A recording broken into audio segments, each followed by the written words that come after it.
My name's Alex Harvey, co-founder of RiVR, and we created these virtual reality scenarios that you're looking at today.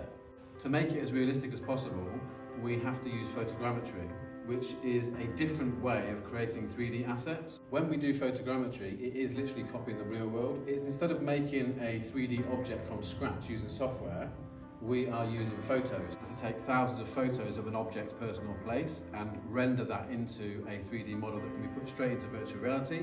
And that, coupled with light and smoke and fire, looks very believable as a virtual environment, which has always been the problem with VR. For me, I mean, it's so impressive, it's so incredible to look at.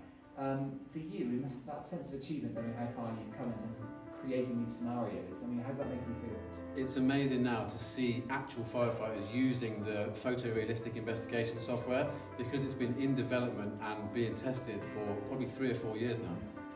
In terms of how you make it realistic, what communication is there between you and actual firefighters telling you, okay, we need this in this scenario, we need that?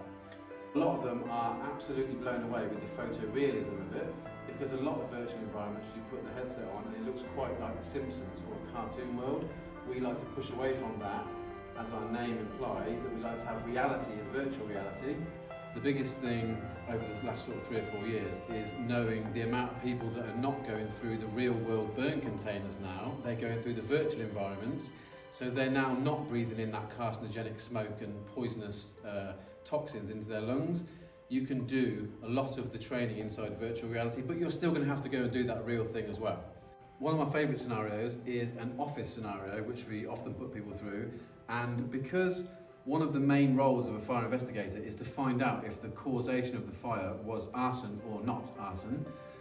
In our scenes, we have a sniffer dog coming in and checking each scene to make sure there's any accelerant, petrol used in the starting of that fire.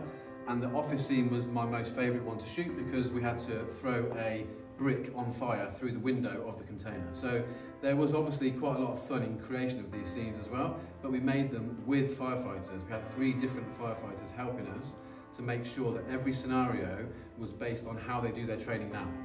Right, we're going to put you inside virtual reality. We're going to put you inside a photorealistic burnt kitchen. Okay. You're going to investigate the fire.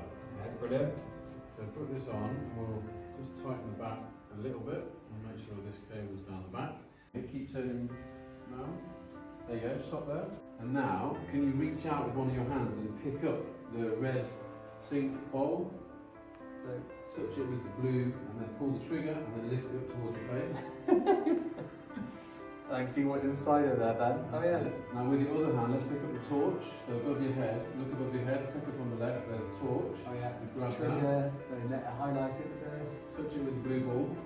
Oh yeah. Pull the trigger. And point that into the bowl.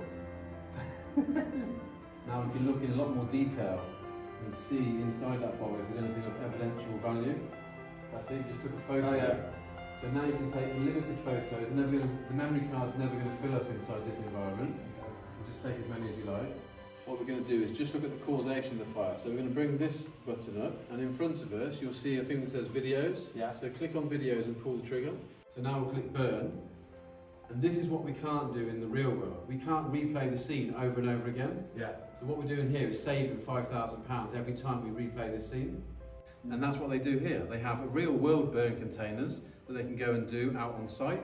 But we say to them, let's cut down the repetitions and do some virtual environments. Let's bridge the gap from the classroom to the real world.